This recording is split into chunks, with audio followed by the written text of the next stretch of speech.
Hello, good morning, everyone. And I recognize quite a few faces, which is great. And I was really excited to be able to share with you some of the collaborations that I've been involved with as part of my PhD journey. And also then after that, the formation of a creative agency called Liminal Studios. And Liminal Studios really started out of a observation that I made by being involved with the Independent Care Review with the Love Group with Rosie, and that we were very much about a celebration of the creative talents of a lot of young people who participated and listened and were being listened to in different ways. But then a lot of the media being produced was created by professional organizations. And I just felt there was a bit of a missed opportunity to involve some of the young people in their representation through the expressions of creativity. So Liminal Studios, I founded or co-founded with a graduate from Edinburgh Napier last year. And the kind of core of that then is about a celebration of creativity of young people and young care experienced learners. And beyond that, my focus in my PhD was care experienced young people's transitions into higher education. And more broadly now, I'd say care experienced individuals. So anyone who has care experience, not just young people. And what we're interested in then is looking at creative employment opportunities where people have opportunities to express their creativity and create media and work in collaboration with some of the students at Edinburgh Napier and the digital media program. And I'm going to share screen with you then. So I have a few slides where I'm going to be expressing or sharing some of the insights that I gained from the rich collaborations that were part of the PhD journey. I'm at the kind of boring write-up stage now, so this is kind of helpful for me as well, going back to some of the field work that was actually back in 2018 and 2019, and starting to bring that together and make sense of it as well. So let me share screen. I'm going to share sound. And how's that looking for you guys? Can you see anything? Yeah, perfect. And actually, I wanted to start. So this is just a title slide. So this is an image that was co-created with some of the young people from the Edinburgh Champs Board, newly formed in 2018. And I wanted to start with a celebration of the creativity and hopefully the practical aspects of this presentation or dialogue with you guys, or how I want, by the end of it, I would like you guys to think, how could you be harnessing some of your capacity around creativity and in a practical way, sharing some of the knowledge and experience of working with verbatim storytelling techniques. We'll talk more about this definitions and how they kind of applied afterwards. So we hear a lot, of course, about trauma-informed practice, about rights-based practice, about children-orientated research. But it's actually quite challenging, as we know, to implement that in a beyond the pseudo consultation way. So I'm hoping that some of these tips will be able to help out with that. So actually, I wanted to start with a little interactive demo. And so this is one of the collaborations, which was so exciting to be part of, working with Our Hearings, Our Voice. And this is one of the pieces of work that were produced in this collaboration by Grassi, and emerged as well as with some work with the Verbatim Formula, which I'm going to talk more about. So we did a little technical test earlier, which was to say, I'm going to try sharing my iPad screen with you, and it worked. So I'm hoping that it does again. How's that looking for you guys?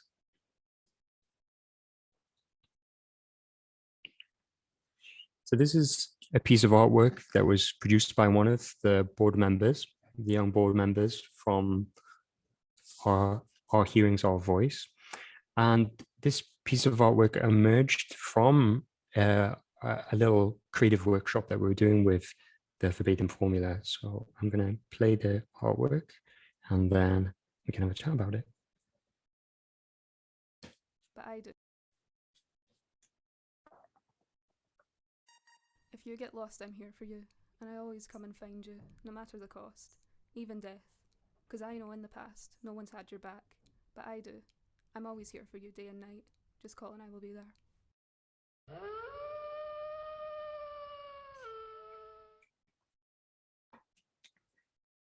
during the howling there.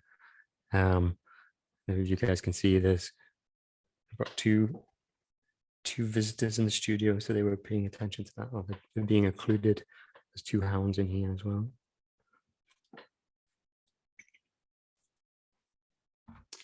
Yeah, so for me, I think it was really important to start with the celebration of creativity, because quite often when I talk about aspects of care experience and corporate parenting, which was where my PhD began, you hear all of the statistics, the deficit discourse. So I think it's really great that we can be thinking about the creative celebrations of the people behind the numbers. And that was the kind of starting place of my research. So what about, we'll come back to Grassie's project and that collaboration, but I wanted to start then with a definition of verbatim. So what does it mean? You may have heard it being expressed more in a linguistic way, but what does it mean to us practically when it comes to trauma-informed practice or creative expression? So the dictionary definition says, word for word, exactly the same words as was used originally. And what the practice of the verbatim formula does, as we'll discover as we're kind of going through this more, is that it's based on verbatim theatre techniques. So verbatim theatre refers to a range of techniques, including where actual audio testimonies are lip-synced by actors, or audio recordings of testimonies are listened to and then performed by actors or participants.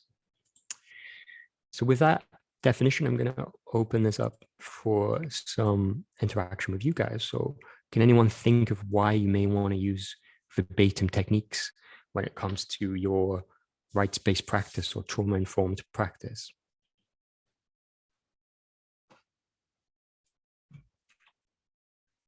You can unmute or chat, whatever you prefer.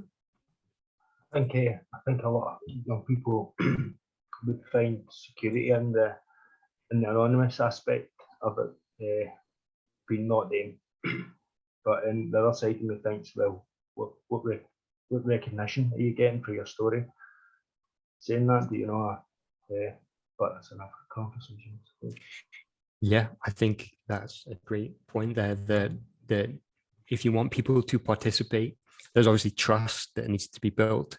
And one of the core things about trauma-informed practice is about the position of young people at the center of the experience. And so we're building trustful relationships. So if the person knows that their privacy and confidentiality is going to be protected, they're more likely to be part of that experience, to be sharing with you insights as well. So from a basis, we've got the ethical considerations, the duty of care to do with confidentiality and privacy.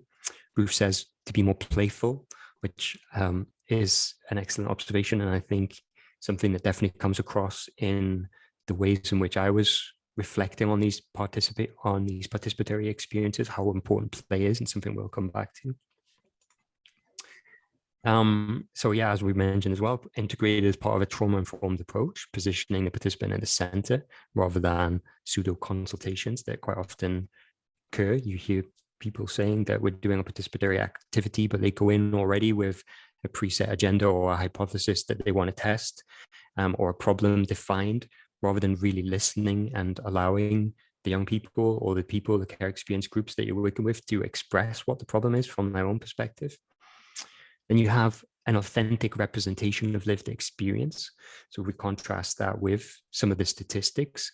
We know that the statistics are important when it comes to policy, but they are an incomplete picture. They don't represent the personalized aspects, the sensitivity around the individuals behind these stories. So an authentic representation of lived experience can be expressed safely with this technique.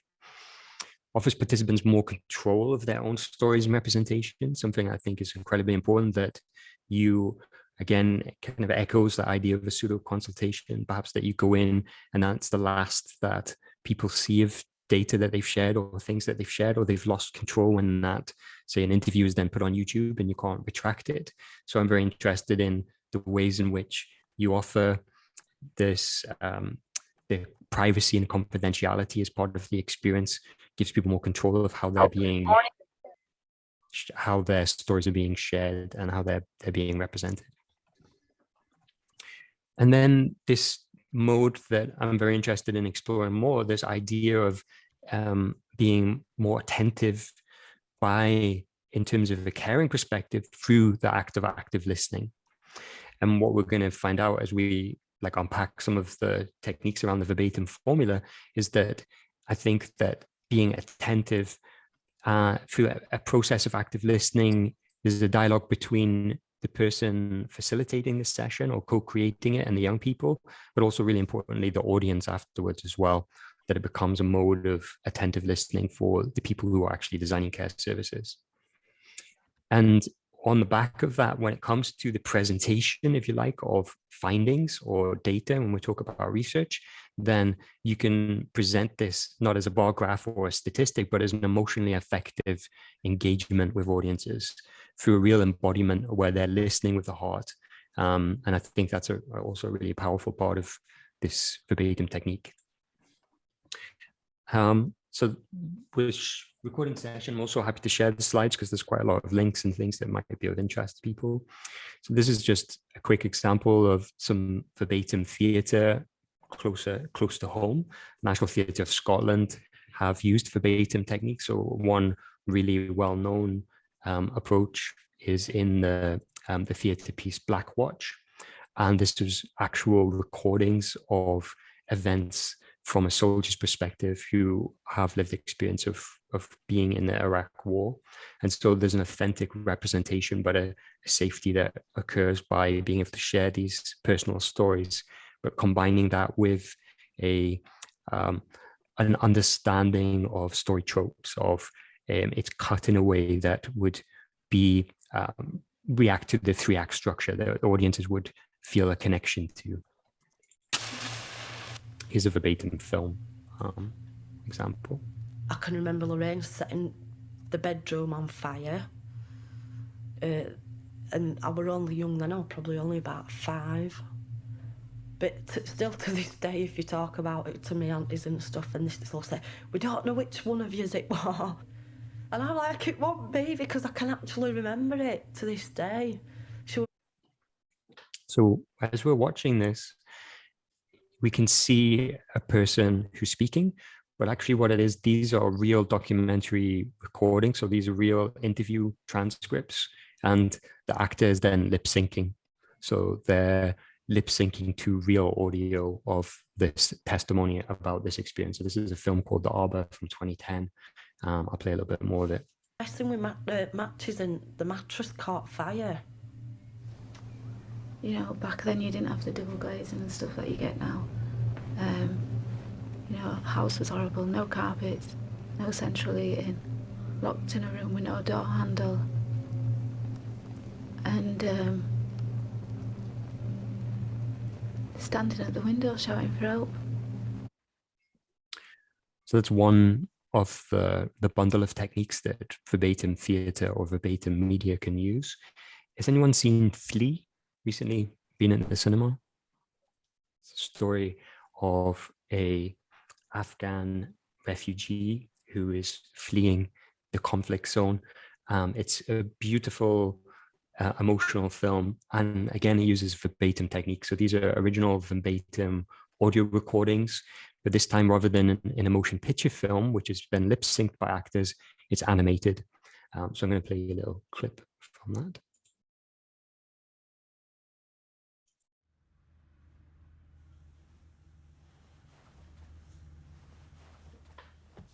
Prøv en lille smule længere op. Meget lidt. Så hvis du ligesom lukker øjnene nu, ja, og prøver at trække vejret sådan dybt ind.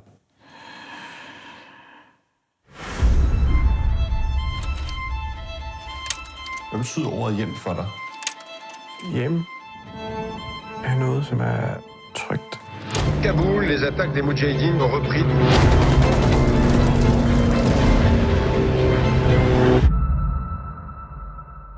Har du nogensinde fortalt din livshistorie før? Nej. Vi skal ud. Det er nu. Jeg har vildt dårlig samvittighed, at min bror han bliver tilbage. Vi flygtede en gang menneskesmuglerne. Der er nogle ting, som jeg har svært ved at ligesom snakke om. Men det er nogle ting, jeg ved, jeg skal få en med. Hvornår er du egentlig sådan selv bevidst om, at du var homoseksuel?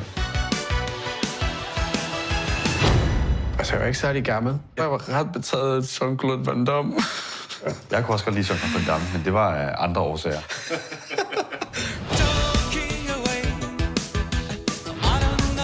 Det går ondt at tænke tilbage. Altså, det er min fortid, og det jeg kan ikke flygte fra det, og jeg har heller ikke lyst.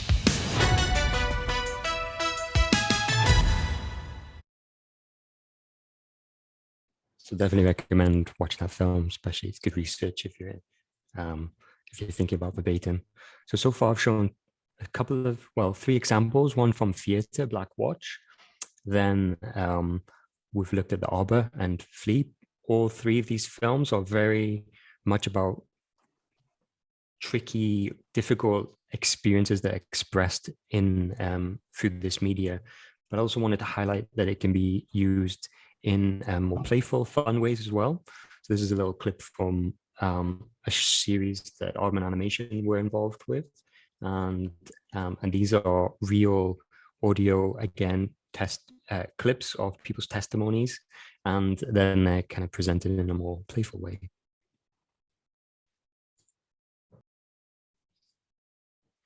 I actually haven't seen Creature Comforts for ages, but it's a good verbatim example as well. So for me, one of the kind of key themes that comes out of both the research and the process of the verbatim is this idea of listening. So I wanted to just spend a little bit of time thinking about what does listening mean. And we use listening and hearing quite often interchangeably. But if we think about it, then hearing is what we are passively doing all the time. Unconsciously, we are hearing everything. Whereas you could argue that listening then is a choice for active engagement. So what does it mean to be listened to? How do we define listening? And I think one interesting definition is this idea that it's a willingness to change. So you're not really listening unless you're willing to change your mind. When I'm willing to let them change me, something happens between us that's more interesting than a pair of dueling monologues, says Alan Alda. Really listening instead of waiting for your turn to speak. That's actually a quote from Fight Club, but came across it again recently for it fits very well as well. And then this one from Young Paulo from his book Clarity and Connection on listening says, one of the greatest gifts we can give each other is selfless listening, which is hearing someone's truth without projecting one's own emotion onto the story, literally receiving another's perspective with complete acceptance. We can take turns deeply seeing one another. Here we move beyond having an exchange into a holding space while someone reveals their truth. This is a higher level of listening that involves acting as a compassionate audience for another person without interrupting or adding our own perspectives. So I guess it echoes the idea of really listening as opposed to waiting for your turn to talk. Not quite often someone speaks and then you feel like you need to interject to say there's a counter position or I see that reality different. But when you really listen to someone, it's not about putting you into the space. It's about creating a holding space for another person. And then bringing that into a conversation around the collaboration with the Verbatim Formula. So this is a quote from a paper that both Sylvan Baker and Maggie, who I worked with in the Verbatim Formula, wrote, and they said, listening is a legal requirement and understood as an important relationship building tool that should be positioned at the center of social practice. And this is a kind of rhetorical steps that I was making about trying to join the dots a little bit of what the other story of my PhD is about. But I'm talking a lot about change and the pace of change, and in a way that's really exceeded our capacity to generate understanding. And in lots of ways, we become kind of it creates spaces of uncertainty, but we're largely allergic to uncertainty. That uncertainty leads to cognitive biases, that by not listening, by not taking the time to listen to what someone's position is, that we tend to fill in the gap with our own lived experience. And I can certainly build an argument around the idea that uncertainty is necessary for new knowledge. I think by definition, that's what a PhD is. It's like a constant space of being in uncertainty, and making an argument for the importance then of really listening, and that in a way being a kind of uncertainty, but trusting that that's important when it comes to the creation of new understanding and new knowledge. So then an essential question arises around this, which can be, how can we increase our tolerance for navigating uncertainty? And I see here then playfulness and creative expression as a means of delighting in uncertainty. And with the students that I work with on digital media and interaction design, a space when we work with digital media, digital technologies are changing incredibly quickly. And so we spend quite a long time thinking about, well, what does it mean to be creative? And we do a kind of structured approach through thinking about what play means, understanding about the importance of learning from failure, and then trying to move towards active listening as part of an empathetic approach. In design, they talk a lot about empathy. I think empathy is a particularly challenging word, but Kat Macaulay from the Scottish Government, who works with the Scottish approach to service design, she talks a lot about spaces for dialogue. And I think that space for dialogue can be probably a better way than trying to claim that we have a real empathetic understanding of another's, but certainly we can take steps towards empathetic understanding and play and listening and understanding that failure is an important part of learning anything new as a component. And this idea then of play delights and uncertainty is my friend Alex Danin from the Edinburgh University framed it not that long ago. I really like that idea that play and creativity are embracing uncertainty as an active ingredient in play, and how we can learn to navigate uncertainty by being more playful, being better at listening. And then if we're talking about play, I think it's important to acknowledge that play is an end in itself, that I find it a little bit of an oxymoron when you look at these ideas of play theory, that you're trying to theorize or create play as a method, because by definition, it's an end in itself. But I think certainly we can create playful spaces. And in those creation of playful spaces, then new insights can emerge.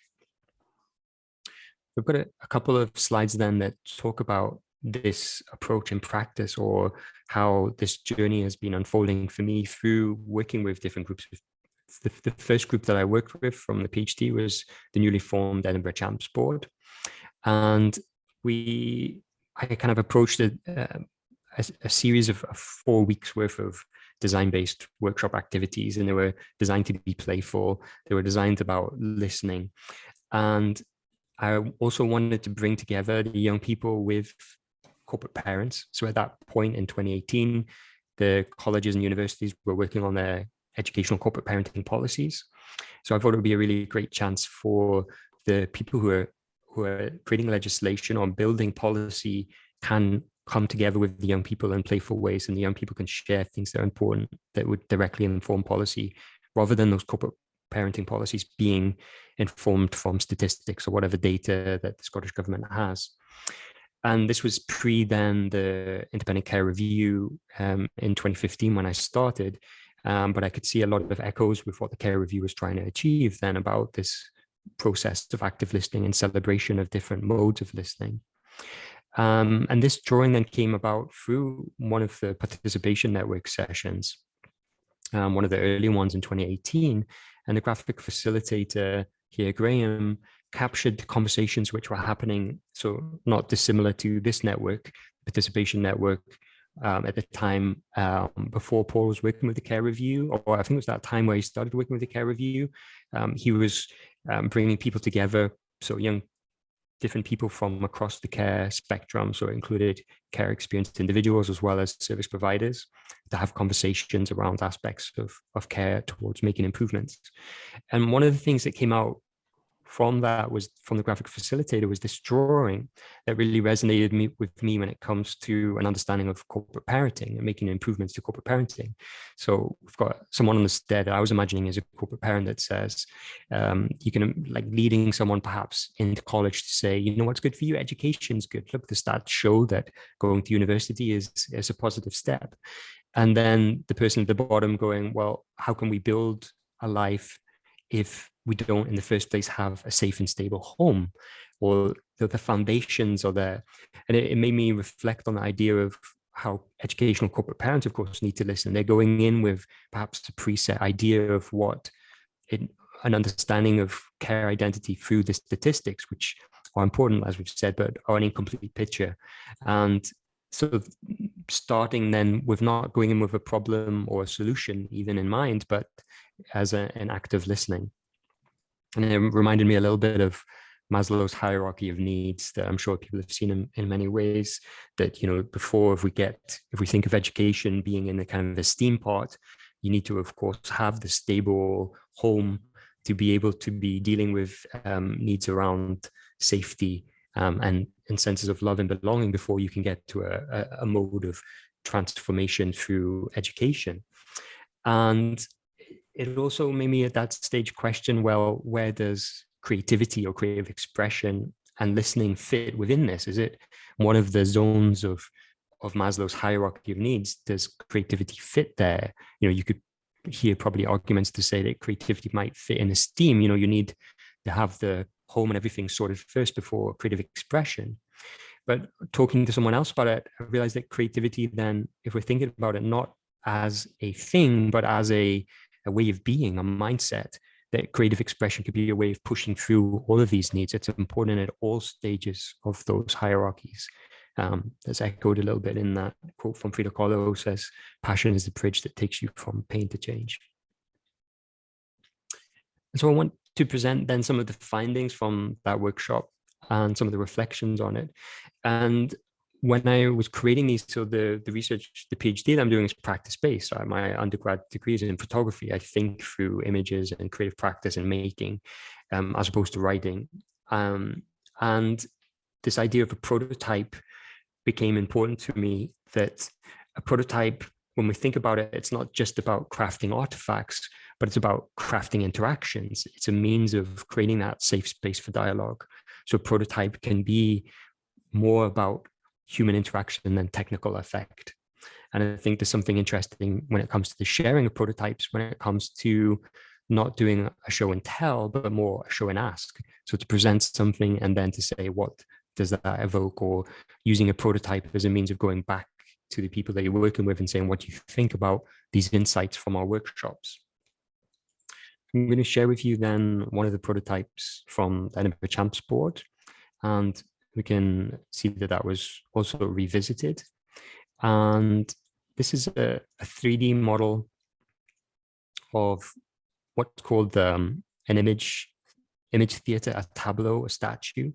So working with the young people there, like I said, I had these kind of ideas of them interviewing the corporate parents and then that being an exchange together. And we actually returned to, or the young people wanted to return to that original drawing that I'd used in the promotional material for participating in the session. And so we like role played that space out. So the 2D drawing of the person going up on the step. And we created a scenario to think about what it means to really embody what listening means. And so using this image theater technique, it comes from a process called forum theater. The idea being that the forum of listening and exchange doesn't happen after the theater performance, but during it. And so they create a tableau, which is a kind of speculative representation of a scenario. So you make an embodiment of these by taking on the shape of the picture, acting it out. And then I used a special kind of camera that, if you think about a normal camera, it takes a 2D picture. So this camera allows you to make a sculptural photograph, a 3-dimensional photograph. And what I like about this 3D picture is then that you can shift your perspective. You can say, what does it feel like to be looking at this experience from this perspective, or how does it feel to be from this perspective? And so I was curious about how that technology could be used as a way of creating a digital trace of these rich interactive listening experiences. And different things were shared and talked about. And so I ended up creating a bit of text on here. So this was pre-working with the Verbatim Formula. I had an understanding of verbatim theatre techniques, but I hadn't thought about using it in the research. So the young person who's sharing the experience here says, I want to show that there was a stage before that drawing where they were feeling lost and confused. And then from their perspective, I'm turning my body away to show I'm not ready to take the steps, that perhaps, the corporate parent who's saying, come to college, hasn't taken that step of listening, that maybe they're more concerned with a roof over their head or issues around sibling separation or even having enough money to get on a bus. So that process of encoding in these artifacts, these kind of creative artifacts, a message that could be then shared with audiences in a safe way. So we worked with, it's important to note here as well, we worked with actors to do the embodiment as well. So the young people positioned the actors, they used the sculptural form as a way of protecting the privacy and confidentiality. Actually, one of these is one of the care experienced participants, but from an outsider's perspective, you don't know who they are. And that work then came to me kind of asking questions about, well, how could we share these insights from this process of listening and creating a more textured understanding about what care experience means and what's important when it comes to corporate parenting. And at that time in 2018, there was a couple of tools that came around connected to augmented reality and making augmented reality easier to author. People's understanding of augmented reality would probably at that stage come by Pokemon Go, where you have a digital creature overlaid onto the real world. So augmented means to overlay the digital into the real world. And I was curious to say, well, could we also use that technology not for a game or for selling something, but to be communicating that experience? So these augmented reality statues became a means of creating a kind of life-size version of the statues that we did in the sessions and bringing them to the corporate parents into spaces where that knowledge could be shared safely. So that was the first cycle of work that I did in 2018 with Care Experience Group. The second cycle then came about through a collaboration with the Verbatim Formula, which I'm going to talk a little bit more about in the next slides. And that relationship for me came about because my friend who was studying applied theatre in London at the time, she was aware of what I was doing. And then she said, what you're doing seems to echo very closely to this performance that I've just seen by a group called the Verbatim Formula. And so I'll read the text then, which just explains a little bit more about it. So the Verbatim Formula is a collaborative participatory arts project that uses verbatim theatre techniques to attend to the voices of care experienced young people. The Verbatim Formula positions its young co-researchers as experts in their own lived experience and in the systems they deal with through verbatim performances of their testimonies to raise awareness and provoke change in working practices for care and education.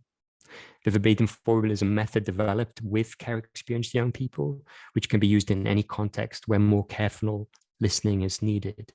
The Verbatim Formula is a performative inquiry practice where the aesthetics of listening are central. So very elegant explanations of it. But what I like about the use of the language there is, especially when it comes to a deep awareness of power relations, that you can see a sensitivity towards listening, to attending to voice. I think is very important in that. And so I shared with them the experience with working with the Edinburgh Champs Board and these digital artifacts that were created. And they were really excited about that. And they were telling me more about a project that was coming up. It was with a group from Wandsworth, Click Wandsworth, group of young people. And the outcome of this was going to be an opportunity to share the outcome in the Department of Education in London. And so in the first session, when I joined them, Sylvan said to me, he was curious about this idea of a digital trace. He said, our verbatim performances are emotionally powerful for the people who are in the room, but how could the digital amplify that? How could the digital make a trace to take it further? So that was his interest in collaboration. And they asked then in the first instance, in the first workshop, for one of the young people to explain to the others. So one young person who had participated previously with the Verbatim Formula to explain it to the others. And he said, it's like a calm wave, powerful, but non-violent. This is a 13-year-old. And I was like, wow, like that's an amazing description of how that felt for him to participate in this. And from the facilitator's perspective, they said, what I think this listening is a very embodied mode of attentiveness. And I thought that was a really interesting observation as well, that it's really an embodied mode of attentiveness. And you'll see a little bit about how they might feel that when you hear an example of it, or the process of creating a verbatim piece. So the Verbatim Formula are a collaboration then of researchers and practitioners. They had some support to go into spaces and work with the young people. Not necessarily, they have a kind of a hunch and an expertise from the past, but they also wanted the process to be dynamic, to be evolving with the participants. And the process then that they adopted, when we think about verbatim, as we've seen with the examples, verbatim could be used to say, here's a testimony and it's been lip synced, or it's being played through an animation. What they were doing was something a bit different. They had these verbatim audio testimonies that they recorded with lo-fi tech, with little iPods.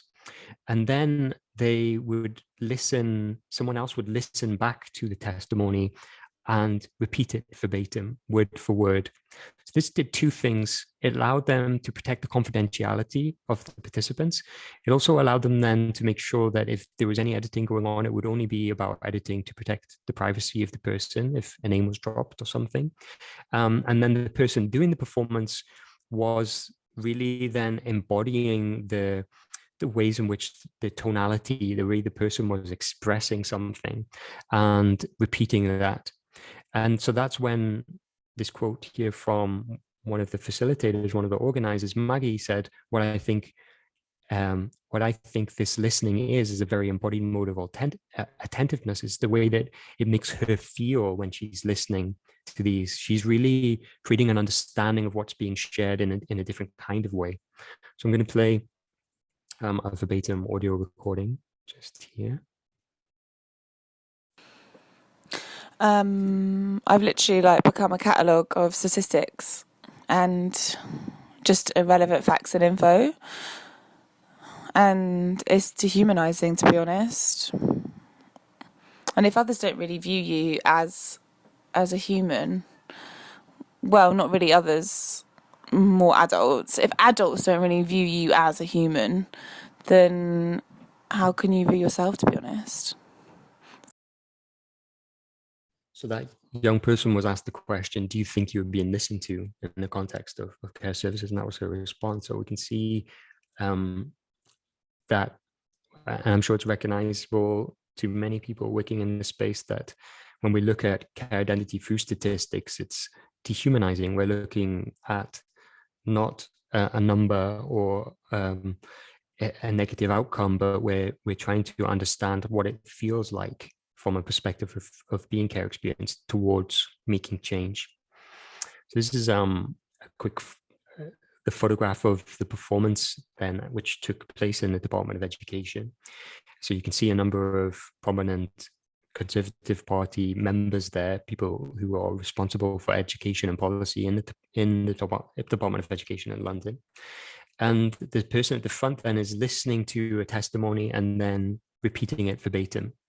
And what I observed was really interesting then was that in a presentation and the design of the delivery of these testimonies, the person performing it was able to maintain eye contact. They were talking in an emotional way, and they were presenting that to the audience, who are responding by listening with the heart in a way that they wouldn't do if they were being presented statistics. Or if we think about other challenging ways in which I'm sure many of you have experienced this as well. I've certainly been to events where care experienced young people, where they say, okay, we've heard the statistics, now let's hear from someone, and they bring them up on the stage and they share their story. I think the challenge there, of course, from a trauma-informed perspective, is that they can be re-traumatizing to be sharing these personal stories. You can start to lose ownership of that if it's repeated and it's many times, or by very nature, it's an emotional testimony. If you're talking about sibling separation, I've certainly seen people as well, good intentional university educational corporate parenting, where they invite young people to share something, they come up on stage and they become overwhelmed with the emotion of expressing what it feels like to be in a situation of sibling separation. So what I observed with the Verbatim Formula here then was a really simple and elegant way of cutting through the challenges of that trauma-informed practice, that you could create an emotional impact in the audience without re-traumatization, but it was an authentic voice that was being shared. And Sylvain, who was the kind of co-researcher at the back, he did something really interesting, and I observed this again, probably from a theatre background. This was a kind of fourth wall break in theatre, where you directly, what's being shared, you make the audience realize it's about them. So he said, once he knew they were listening with the heart, he said to them, what is your available agency to make a change? I thought it was really poignant question. It was like, here's education and advocacy around aspects of lived experience, but what can you do to make a change, is his provocation to the audience. And the lady who, I've skipped a part there, which is that once they did the testimony in this form, they also then got, they gave the audience headphones. So the audience had heard the testimony be presented in verbatim. Then they gave them all these headphones, which are like the silent disco headphones, where everyone is hearing the same text at the same time. So the silent disco, you might have seen it in the festival, where people are kind of dancing to their own, in their own way, in their space. And the silent disco headphone was repeating one of the testimonies that they'd heard before. And it was a testimony about a definition around home. So it finishes with the person going, not a house, but a home. And I'd heard that testimony quite a number of times during the workshops, but I could feel in that presentation, where everyone in the audience was saying it together, that the hairs on my neck stood up. You realized that the audience had an embodied experience of that testimony. They understood it because they were speaking it out. They were listening attentively and they were repeating it. And in that process, I think there was something really important that happened in terms of an understanding of that experience. And so one of the ladies who had actually, she had an administrative role in the Department of Education.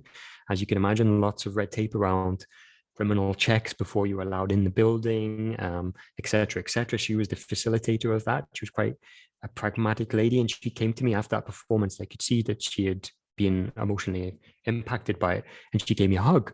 And I was thinking, I don't mind being hugged, but she caught me off guard a little bit about from this hug, because I wasn't expecting it from her. And in a way to diffuse my awkwardness in that moment, I said to her, what is your available agency to make a change? And I could see her ponder that for just a moment. And then she went to one of the young participants and invited them to do a placement in the Department of Education.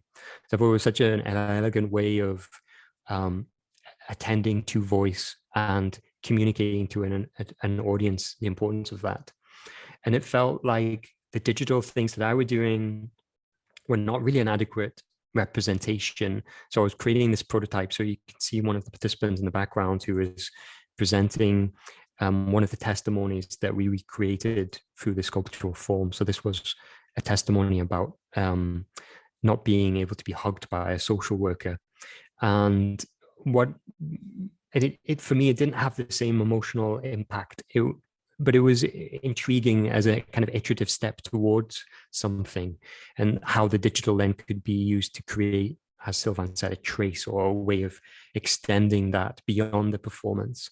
But what I did find was interesting with the ways that people were interacting with the sculptural representations, and you can see the play button there, so the verbatim audio is recorded inside of the piece, is that the ministers were moving around the piece. So rather than looking at a static photograph, they changed their position. They were starting to think about what does it mean to listen? What does it mean to see multiple perspectives on something?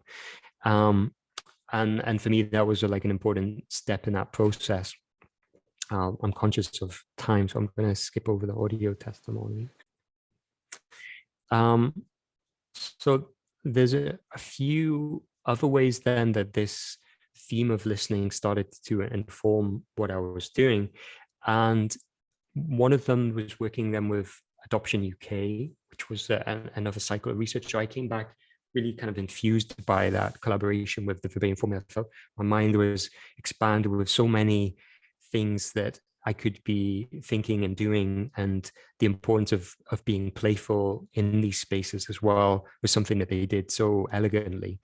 And I revisited the sculptural photograph that I showed you earlier from the Edinburgh Champs board, and rather than having text, I created a verbatim audio recording of it. And I think that was a much more powerful way of sharing that outcome. How are we doing for time, Ruth? Do you want me to show another example, or should we have some discussions around? I'm conscious that I've probably spoken for more than 40 minutes now. No, I'm just, the session is yours. Do as you wish. I'm enjoying it. I'm sure other people are. So I'll share then some of the ways that this work went further and some of the projects that I've been collaborating with through Liminal Studios. So with working with Adoption UK, then we started, like I said, I was infused by the work and the collaboration with the Verbatim Formula, and I went in with a new sense of how could I make these workshops more fun and playful. I think when I went in with the Edinburgh Champs board, I went in almost like with my teacher hat on, saying, okay, here's some slides about things that we're going to do. And what I realized with the Verbatim Formula is that they went in straight away and they started doing these theatre games. There was no slides or presentations. It was like straight into a game where just being playful, play being the end in itself. It wasn't, there was nothing specific to get out of it other than to help people feel that this was a safe space. It was about the co-creation of that safe space. So I went in with the Adoption UK group with a similar kind of mindset, in a similar kind of practice of mind.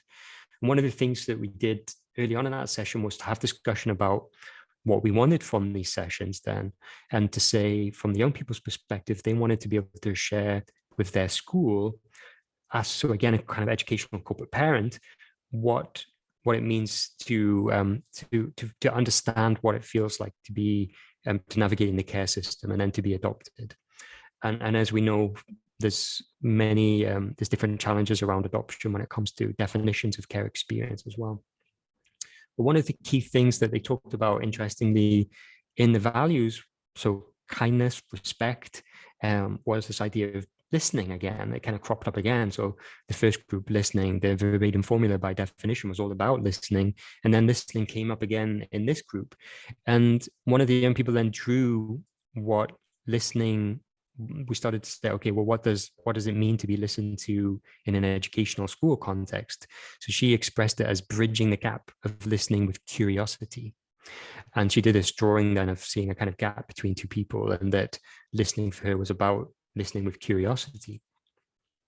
And what I became interested in then was to say, okay, how could we take, or how could we explore that further?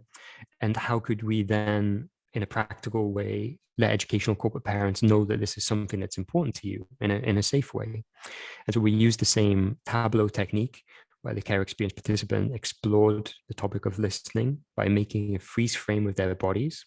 So in this case, the tableau was used as a way of embodying what it means to be listening, and to further analyze and expand that drawing. So they, by acting out that scenario, they had a different kind of understanding of what it meant, a different kind of analysis of it. I'm going to skip over a couple of slides and just show you the outcome of that.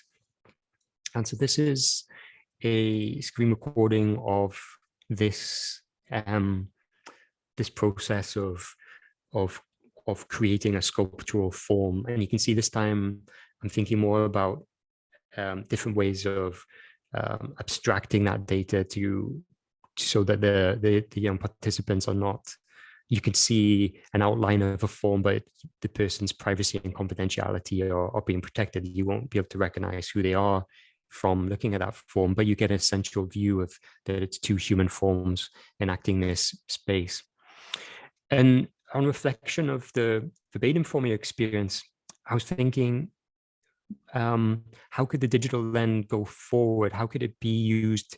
You can imagine this being used in an educational corporate parenting scenario. And there's this kind of subtlety to this one that you might have missed, which is that from one side, if you're looking through this world, if you take a position from behind this character, you see the world through a red light.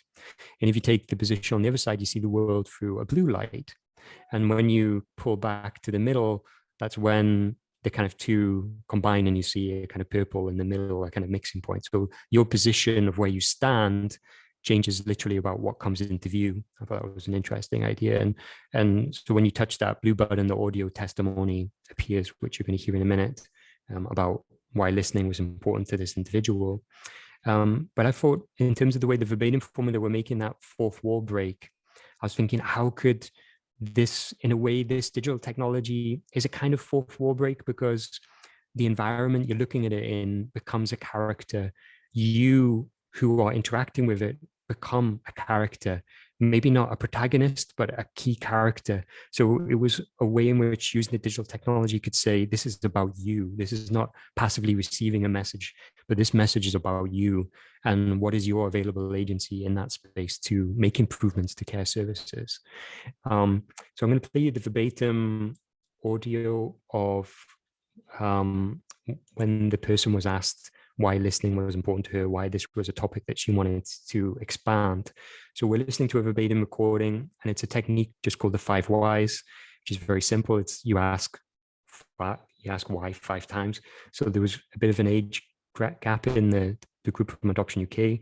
The youngest was about 12 or 13. So they love asking why, of course. So they were delighting in this activity to ask why 5 times. So one of the young persons then is asking why to the person who said listening was important to them. So we're listening to a verbatim recording where the same person has played both parts. I may revisit it and separate them out, but you get a sense of that. Why is listening important to you? Because it's important to me to hear that my voice is being really heard. Why? Because I'm only just finding my voice just now. Why? Because my life has been made up of other people's stories. Why? Because I was removed from my roots at birth. Why? Because other people thought that was what was best for me. I think it's a really important message around why listening was important to her, and then you see the sensitivity of that kind of lived experience behind that. Yeah, you tell me when to stop, otherwise I've got a few more slides to keep going on. So going forward with those collaborations, I started to talk to, from the Participation Network, I met Jackie Dunbar. She was doing a session about safe space. I was doing a session about some of the theatre techniques that I was talking about. And we started chatting and discussing potential collaboration. So it ended up as like a creative residency with Our Hearing's Our Voice.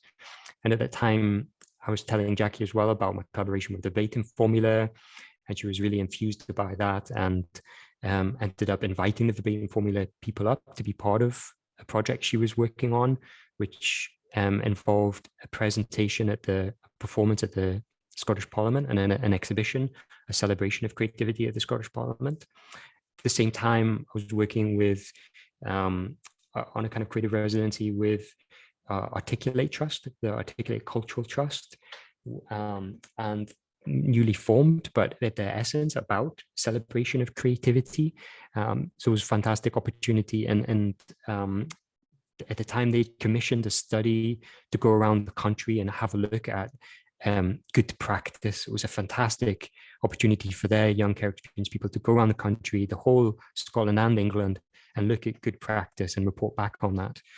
And they worked with a number of great charities. One was the Big House in London, and I mentioned to them to go and chat with the Verbatim team, and they're still collaborating now with the Verbatim Formula.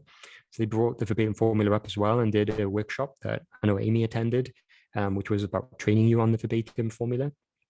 And then I believe working with Celsius, the Articulate Cultural Trust, has got a performance coming up in April. So look out for that space. But with Our Hearing's Our Voice, I was interested then in saying, how could we take this forward for the Scottish Parliament exhibition? And one of the things we started to look at then was, how could the ducks that are important for the Our Hearing's Our Voice, because the ducks became a representation of the young people. They became a safe way of them being able to express identity, because obviously there's a legal imperative to protect the identity of the young people who have this lived experience of the children's hearing. And so we started experimenting with, to say, could we find a way of making some of the ducks come to life? And so this was an app on an iPhone which allows you to capture a face, and we're just curious about what would be the ways of representing the way that someone expresses their face in the simplest form possible. So just simple shapes. And this turned into, this was at the Scottish Parliament exhibition. This turned into ways of bringing the ducks to life. And what we ended up doing then was, one of the young people was one of the board members from Our Hearing's Our Voice, expressed in her words what the ducks meant to them, and explained the ways that it protects privacy and allows them to share and express creativity while and participate. But you can see, if you can make it out from there, that the duck's mouth's moving. So we created a verbatim recording of that, and the duck essentially speaks the voice in using verbatim kind of technique. Got more slides, Ruth? Yeah, if you just leave maybe 10 minutes for if people wanted to share opportunities, that'd be great. Thank you. Yeah, great. So I'll finish then with thinking about a collaboration more recently with the Fostering Network. So I know Amy was on the call on the bus earlier, and she did the hard work here of collecting all of these voices. So this project was working with some of her young people, and they wanted to find a creative way of engaging audiences around themes that emerged through conversation. So you could see there's actually multiple stakeholders here. You have voices of social workers, foster carers, educators, and also care experienced young people. So what we're looking at is an apple orchard. And we thought it would be really interesting if we could play with some of those digital technologies where you could move around in augmented reality. And what happens is then when you touch one of the apples, that you hear a verbatim recording. And again, the hard work there goes to Amy for collecting all of those and producing the verbatim parts. And we worked with some of the Edinburgh Napier students to produce the kind of digital artifact. So if you have a smartphone, you can scan that code and it will take you to it. I think I will finish off then with a few slides of just the kind of reflections on the process. And I think there's something interesting around this idea that the way that theatre can create these safe and brave spaces for expression, and how that led to a celebration, a kind of trusting of uncertainty, not going in with a hypothesis to test, but going in with an idea of listening. So this is Grassie's wolf. This is Grassie's original drawing and the sketch. And I thought it was really a poetic way that Grassie could express what he wanted from the children's hearing, which is like, who's got my back, essentially in the space of adults, and who is it who I can trust in this space. And that's his reflections on that experience as well, that feeling like being part of the pack, and how Our Hearing's Our Voice is like that wolf pack. We talked about the Jungle Book as well. The strength of the wolf is the pack, strength of the pack is the wolf. And yeah, let's skip on to like findings. Oh, you can see the slides of Ross there. This is one of the participation network things. This is just kind of notes to myself as well around, well, when you're doing these rich experiential things, when we have to kind of write about them in reports, it seems to like lose the authenticity of that experience. I was also interested in ways that the digital technologies could document process and be a part of the process being expressed. So for me, like the key findings when it comes to the findings from the PhD were, when it comes to educational corporate parenting, there's still this expectation in educational corporate parenting around how do we change the young person to cross this threshold into the university, rather than asking the question, holding up the mirror to themselves and saying, well, how can we change to be better corporate parents and more supportive environments? So the idea that, you know, if the flower doesn't bloom, that you fix the environment it grows, not the flower itself. The principle of universal design, that if you're designed for care experienced learners, which are more at the edge of the bell curve, you make a better student experience for everyone. It's echoed in the conversations that I had in those events where they say there's no such thing as hard to reach learners, there's only hard to reach services. And then for me, the whole journey of this has been about collaborations. I think they're so valuable and continue to be so valuable, and all the joined up thinking. And we know that's part of the promise as well as about joined up collaborations. I think and networks like this are so important for that. And my own kind of insights of working with different people when you're creating those safe, brave spaces about meeting people where they are, your reflexive awareness of your privilege going into these spaces. And then that idea of how to take on the embodied listening. If you wanted to read more about any of those, there's a blog post from the person who made the Zapper, the augmented reality piece there, and a more research-oriented paper from a design conference. So I'll leave you guys with a kind of call to action on your practice. How do you, in your spaces, become better at listening, play, kindness, respect, and creativity? And that's me. Thank you so much, John. I genuinely think this is the most interesting like event, and I've been into in a long while. It's incredible the amount of work you've done, and I think definitely inspires me to be more creative, thinking about listening, play, all the things, but I think are absolutely key to participation. So thanks so much. Yeah. I don't know if anyone, I'm obviously conscious of time, but if anyone wants to have any comments or questions to John, and then what I'll do is I'll just leave a few minutes just for anyone to share. There's a couple of opportunities. I know Gordon wanted to share something as well. So thanks again. I'll stop recording as well. Ruth, I was going to say that it's probably more interesting to have a discussion about this than it is to hear about our group, because we could share that that's electronically, right. Couldn't we? Yeah, of course. I think this is much more important. And I'll do the same as well, but I'm happy to stay on the call. I was just meaning if anyone wants a wee bit longer, I don't have to rush away, so all good, all right?